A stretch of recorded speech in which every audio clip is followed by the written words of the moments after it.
I was doing my introduction of myself and basically sharing the gospel summary that really led me to an understanding of what it means to be saved by grace through faith.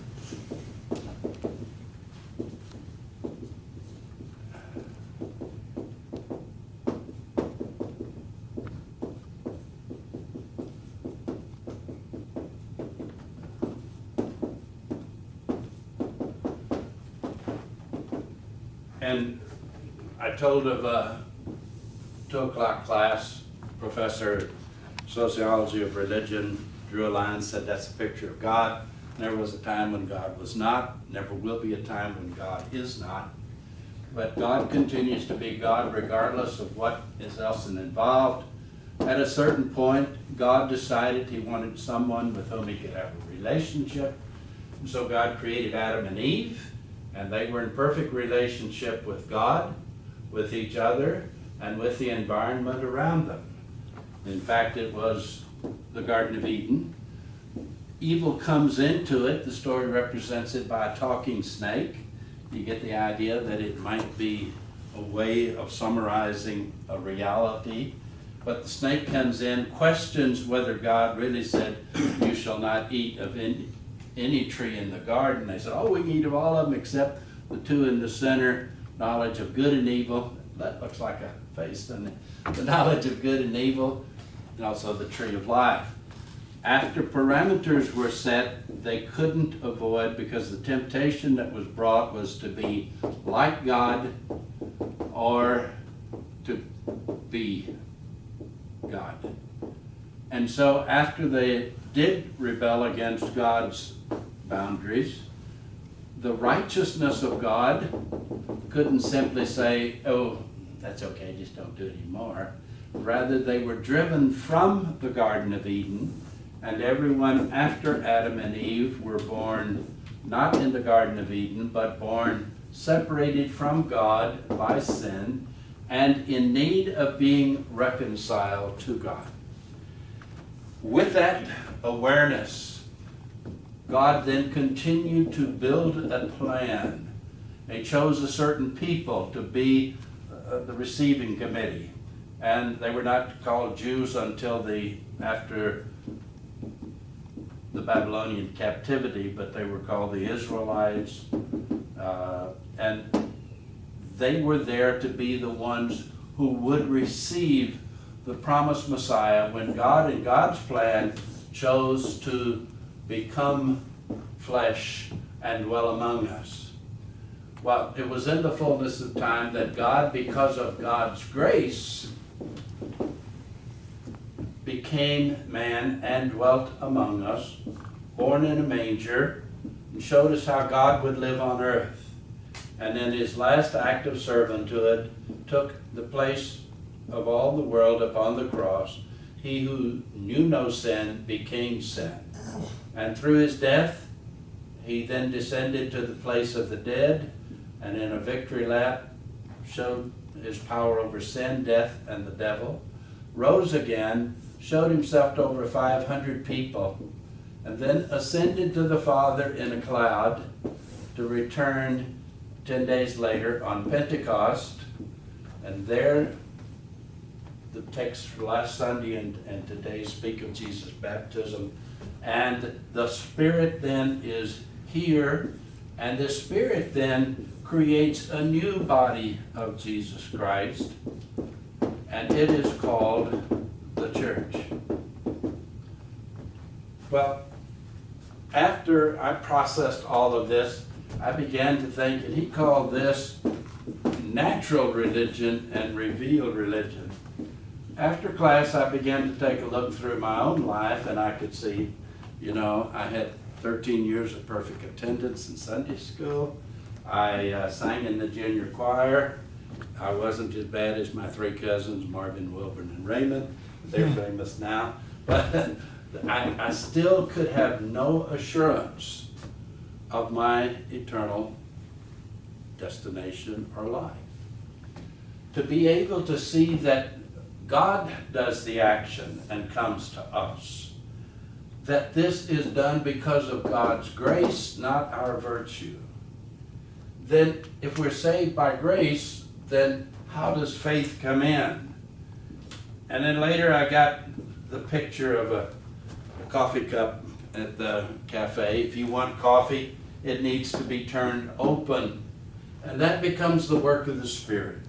That the Spirit comes in and pries us up from our little kingdom of me and begins to turn us so that we can be open to God.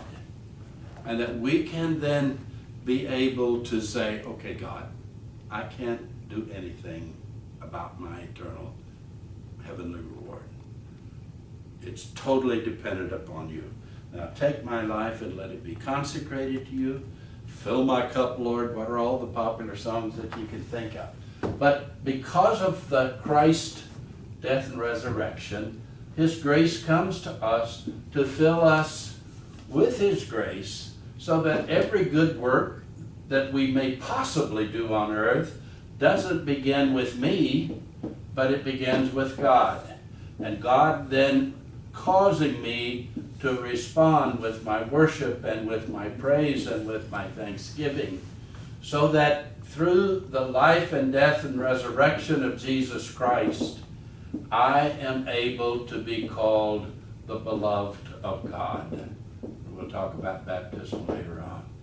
And that this grace then in which I stand, a tub full or a cup full, whatever you see, becomes the reason for my response to God, but it also becomes the rationale and the reason for the way I act toward everyone else.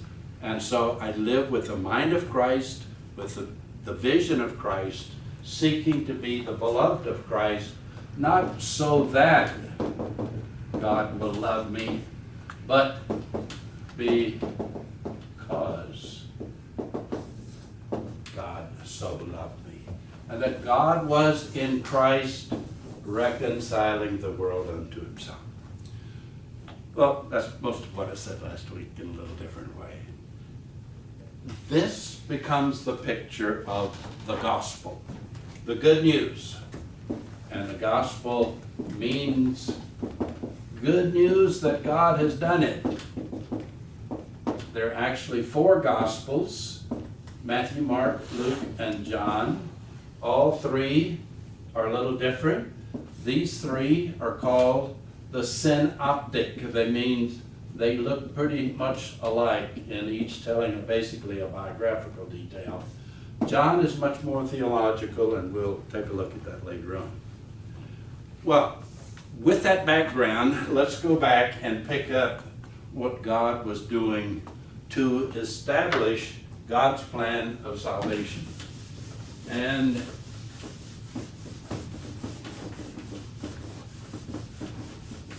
if you haven't read Genesis lately, our Men's Breakfast Club has been reading Genesis. We take just a segment each time and get into the good stories there that we've forgotten about a little bit by not reading it all the time. But instead of starting reading the Bible with Genesis 1:1, I encourage you to look for the Salvific history where God begins this work. And so if you'll start with Genesis 12, the call of Abram.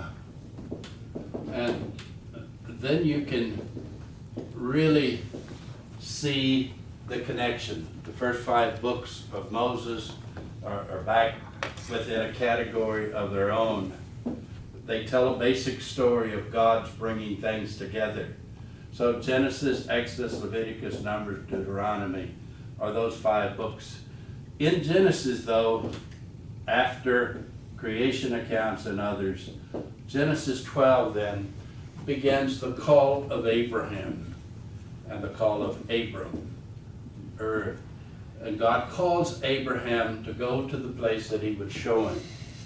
Later on, St. Paul would say, Abraham believed God, and it was reckoned to him as righteousness. So the idea of the essence of faith relationship was always there from the beginning in the Old Testament. God is God, people are God's people, the people of God, living in faith and obedience. Abraham believed God, and it was reckoned unto him as righteousness. So in faith in God, they journey forth. And the basic understanding of the Father of the faithful comes into place. Now, as they go through, and I don't have the Bibles out for all of you this morning, but let me just make a couple of references. The idea of Abram became the great promise. God says to Abram, I will make of you a great people. I will provide for you a great land, and I will make of you a great blessing, so that all the nations of the earth will be blessed. And that was the covenant promise that God made with Abram. It was a promise that could be passed on to generation, always to the firstborn son. And so Abraham then passed on to Isaac, on to Jacob. And you remember some of the Bible stories about Jacob and Esau had to have Mama's help, so that we got the blessing given to Jacob rather than to Esau. But then it comes down to Joseph. It is out of this setting that much of the Old Testament then, in this portion, unfolds. Jacob becomes truly the father figure with 12 sons. His next to the last, the 11th born, was named Joseph. And I'm going to sit down. That's okay. You've heard of Joseph in the Technicolor Dreamcoat. This was little Joe, and the rest of the boys had a problem with him. Daddy's pet, the wife that he'd waited so long for and served so long for to receive. They were out in the fields herding sheep, working, sweaty, dirty. And here comes little Joe, probably driving a convertible if he'd have been here today, and just whizzing up, and they just couldn't handle it. And they finally said, why don't we just get rid of this little snot, and find something to get him out of our hair. So they decided they might just kill him and put the blood on a coat and take it back and say a wild animal got him. Well, but then they decided there's no need of that really, because the area around here was a major trade route down to Egypt. And they decided we can sell him as a slave, make some money off of him, still get the blood of an animal, put it on his coat, take it back home and say, guess what happened at work today? It was strategy. So sure enough, they sell little Joe. He's carried off into Egypt. God worked through all of this to accomplish God's purpose. And when he gets down to Egypt, you'll enjoy reading the stories again, he's put on the slave walk, and the manager of Pharaoh's guard is able to buy Joseph, and he sends him to Pharaoh's house and just makes a servant within the Pharaoh's castle. Everything was beautiful until Pharaoh's wife saw this handsome hunk of a Hebrew, and she said, I want you. When he resists her advances, then she decided, I'll teach you. So she goes to Pharaoh, makes a charge against him that he attacked her, and so Pharaoh throws him into prison. Found a few other guys down there, like the cupbearer and a baker and a few others that probably had also resisted her advances, but nevertheless, he was living in the dungeon. Pharaoh then begins to have a series of dreams that he can't understand. One of the things that made the boys dislike Joseph so much was that he had had this dream where the rest of his brothers bowed down to him. And when he told them that was not a good thing, but that vision was there. So Joseph had been the dream interpreter all along. So now Potiphar, the Pharaoh, is having these dreams that he cannot understand. They begin with fat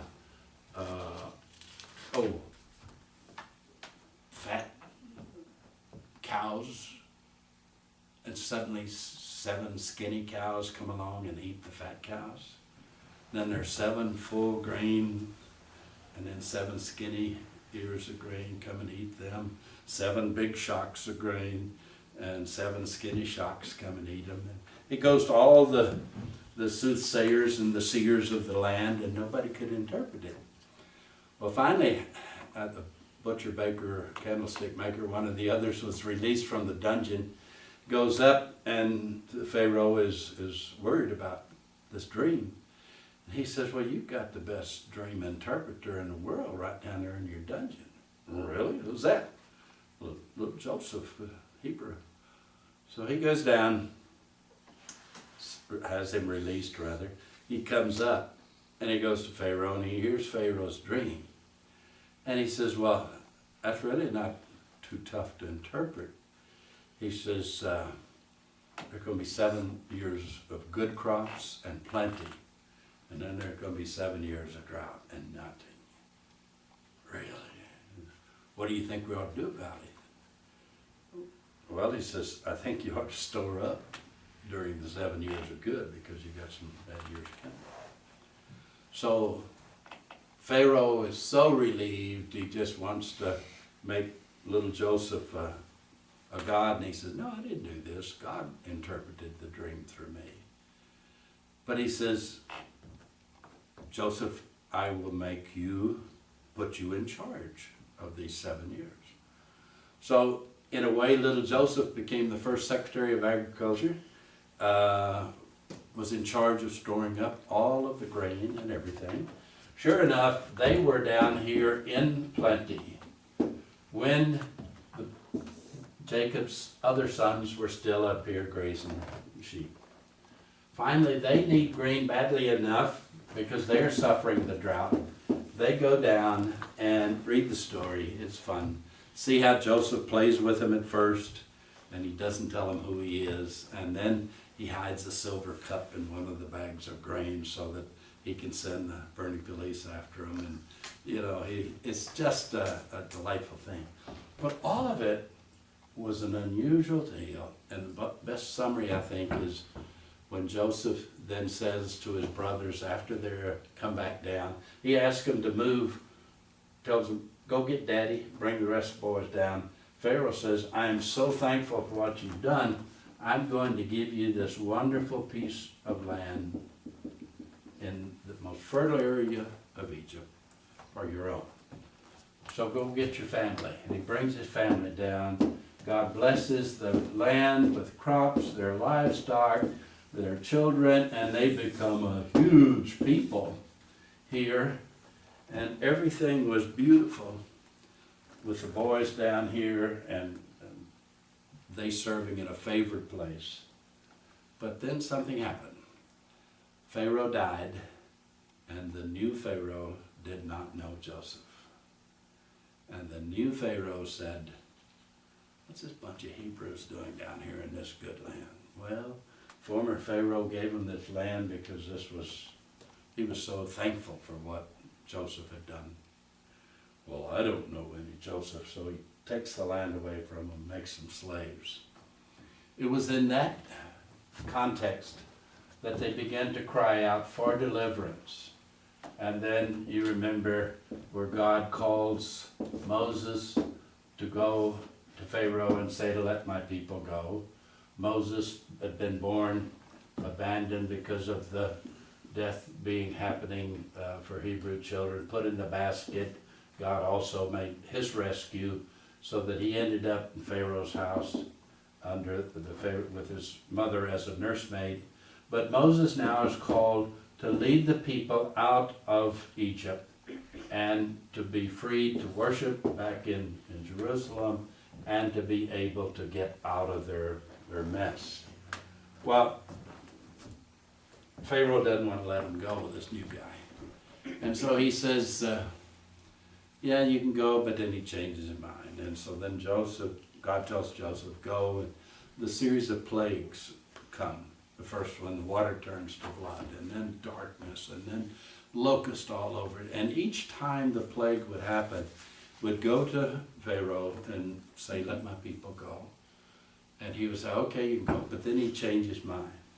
Well, finally, the seventh plague would be, if he did not let the people go, the firstborn son, firstborn of all animals and everything would die. Well, with that, Pharaoh says, maybe, but then says no. God had prepared this people that now had become a great nation, a people without a land. And he said, this afternoon, you are to kill a lamb 3 years of age without blemish, perfect, and to take the blood of the lamb and to paint it on the door post and the lintel of the homes of the Hebrews.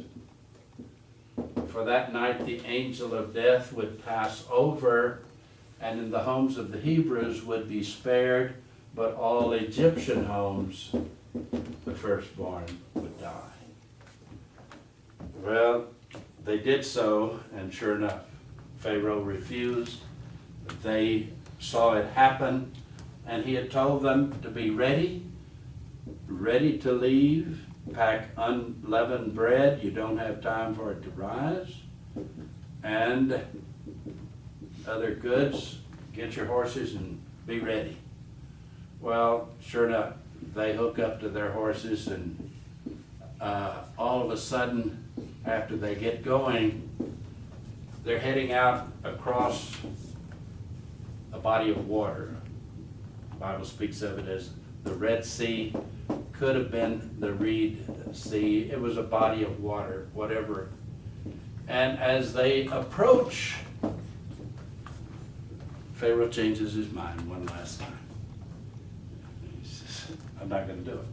So he calls his army, and all of the chariots come taking out after them.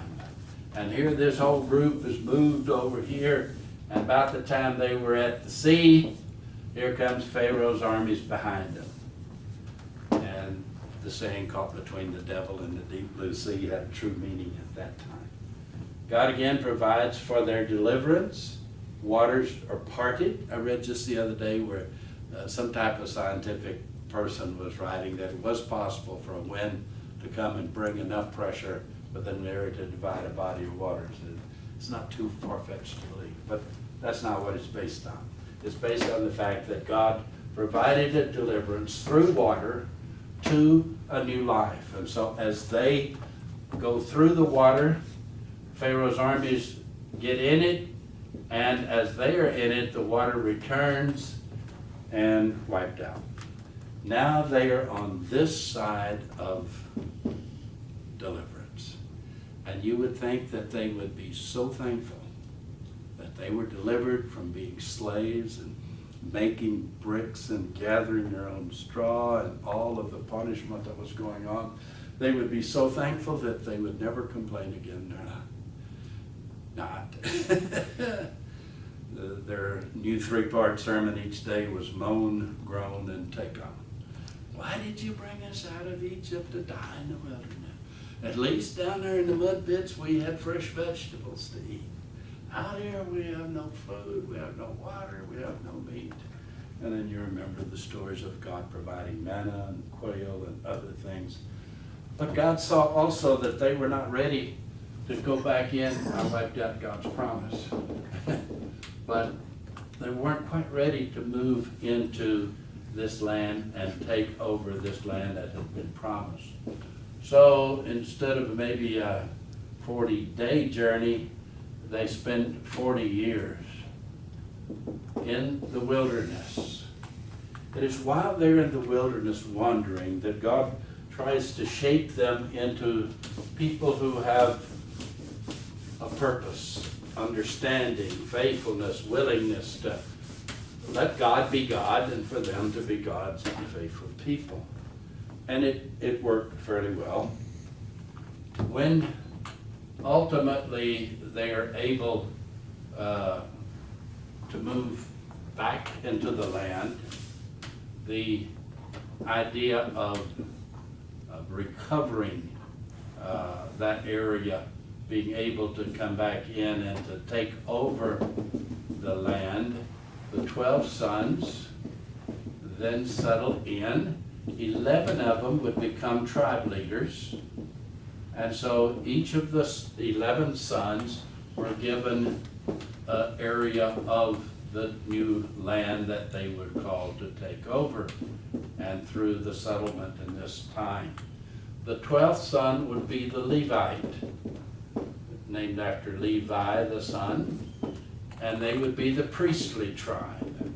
With 11 of them giving a tithe, they had funds then to provide for the 12th family and to be able to carry out the temple practices and purposes that were there. As the story developed, and Joseph then got to meet his brothers, and his brothers were coming in to see what he would say. They were scared with all this power and everything. How would he react to them for what they had done? And his great line was, "What you intended for evil, God used for good." And I think it becomes a summary, really, of a whole period of history. As God's purpose and plan was there, the nature of God's bringing deliverance, that salvation could be accomplished, that Messiah, the one who is to come, would come, and that God's plan of salvation would be for God to take upon himself flesh, pay the penalty for all humankind. He who knew no sin would become sin, and through his death and resurrection defeat Satan and the power of sin and death. All of the Old Testament then is that story of how God related to God's people. While they were out in the wilderness, we didn't have a Bernie police, we didn't have Kendall County Sheriff, and so the law was given so that they might know how to live in relationship with God and how to live in relationship with each other.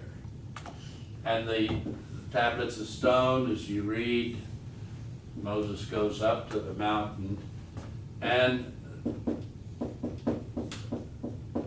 the 10 Commandments are given. The people get nervous, he's gone so long, and they begin to say, we gotta have a God.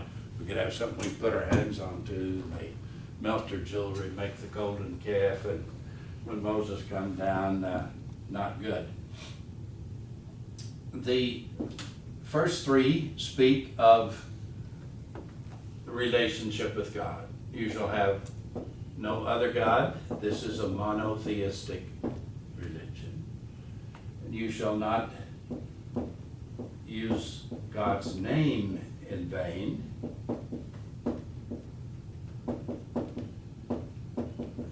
But you're to honor God by using it faithfully, not in vain. And to honor God by remembering the Sabbath. 6 days God created the earth, the 7th day God rested. So what it means really is he built into the structure of life the cyclical of rest, to be able to always come back to Sabbath rest. The commandments then were given as a gift of grace that would help people to know how to live in relationship with God. Obey these and you will live. The second part of it then becomes the way that they would relate to other people.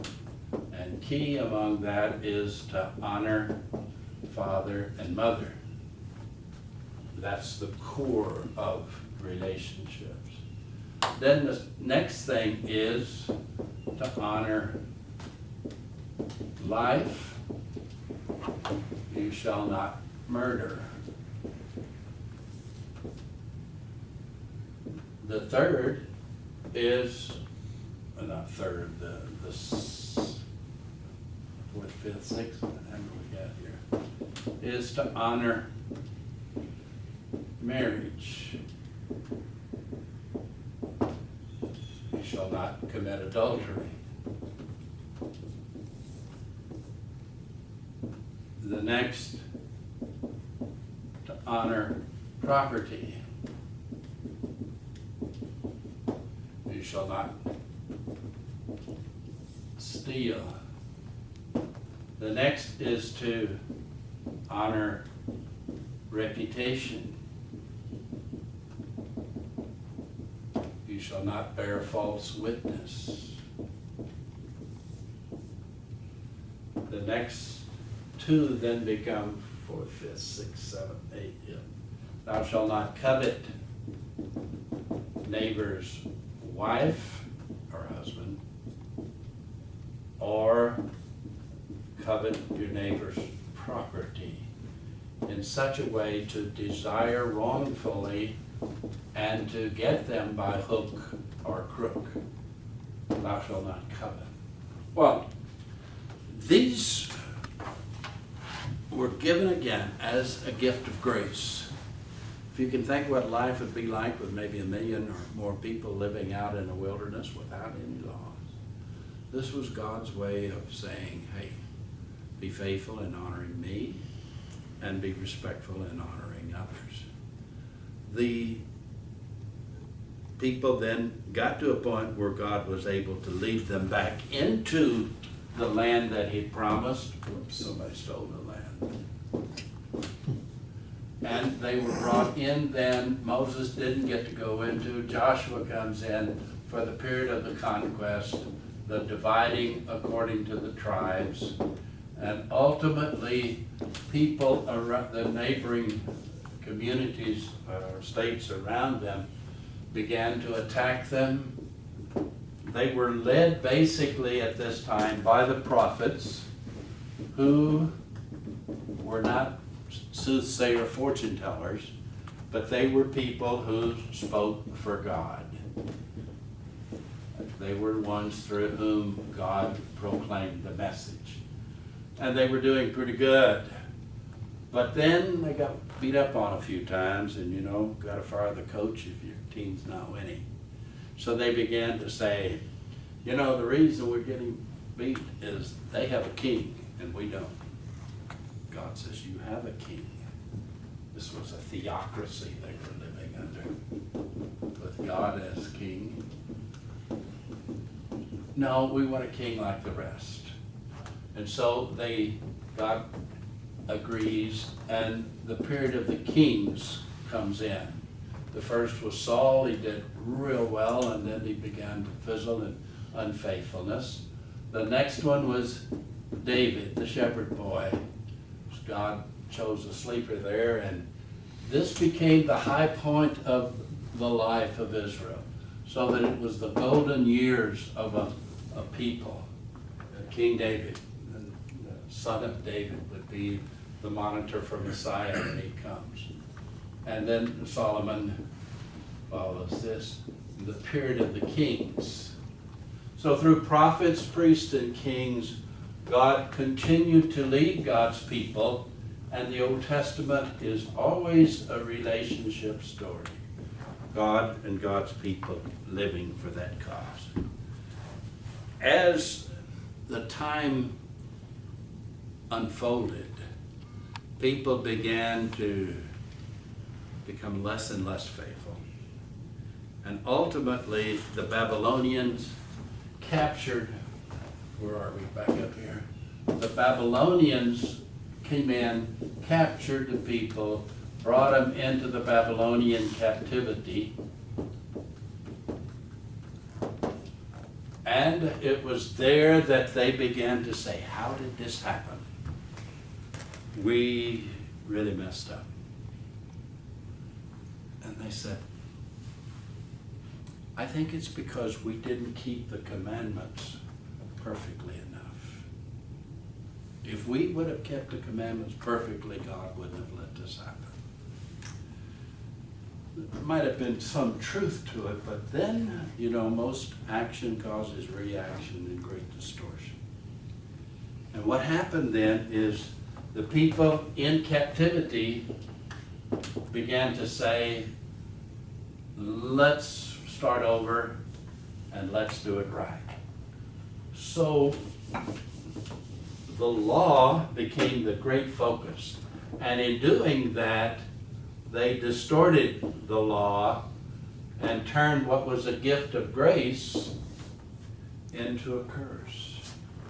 Because now they had the law, but now we want to find a way to make sure that nobody breaks it. Well, some years ago, some of you may remember, the Aggie Engineering Department came up with this great idea that if you're driving down the highway and you have an overpass and they have these big concrete pillars under there and you drive your car into them, it'll almost ruin your whole day. So they said, okay, we got the pillars there, let's get some barrels full of sand and let's put them out here, and if somebody loses control, you'll break a barrel of sand, but you're not gonna break your neck on a concrete pillar. So that was their idea. If we have the commandment here, let's put enough little statutes around each commandment so that eventually we may break a statute, but we're not going to break a commandment. And we are going to be, ta-da! You didn't think we could do it, did you? So they began to come up with, 620 little laws, statutes, to ensure that they would be keeping the commandments perfectly. They took the commandment like remember the Sabbath day to keep it holy. Well, what does that mean basically? Well, you're not supposed to work. It's a day of rest. What is work? Well, we better define it. You cannot lift more than 3 pounds after 6 o'clock on Friday night until 6 o'clock on Saturday night, which was the Sabbath, because that would be work. So if your sleeping loft is up there and you have a ladder that you place up to the sleeping loft, if you forget to pick up the ladder that weighs more than 3 pounds and put it up there by the beginning of Sabbath, you sleep on the floor. Women, ladies would hate this, I know, cannot cook on the Sabbath whatsoever. Now, if you have a Gentile, a non-Jewish neighbor who happens to bring over a kosher pot of stew, that's okay, but you can't ask your Gentile neighbor to do that. The idea of tithing. Oh, back to the Sabbath. They had walking. It's fun for a while, but if you walk too far, it can become work. So they had a measure of a Sabbath day's journey, which would be like from here to Main Street and back or something, was a limited period of time. So a Sabbath day's journey away would be a specific time. All the distortions continued in each of these areas with 620 little statues written around. Then they became, who is the greatest among us? Well, I tithe not only of my income, but I even count the dill seed that I have in my closet, and I'm going to 1, 2, 3, 4, 5. Hey, hello. It became so distorted that by the time in our diagram, by the time Christ was to come as Messiah, the commandments had been so distorted that the ones that were enforcing them the most were the Pharisees. The scribes were the ones who kept record of all these. They could, do an instant replay to see if it was a foul or not. But the Pharisees were the ones who prided themselves in how wonderful they were. When Jesus comes, guess who gets the most attention from Jesus? It gives them a fit. Their own self-righteousness was totally against what he was coming to bring, with God's grace coming, so that they could receive it, be filled, respond, and to go forth. Oh, our time is up, but Dominus vobiscum, and away you go.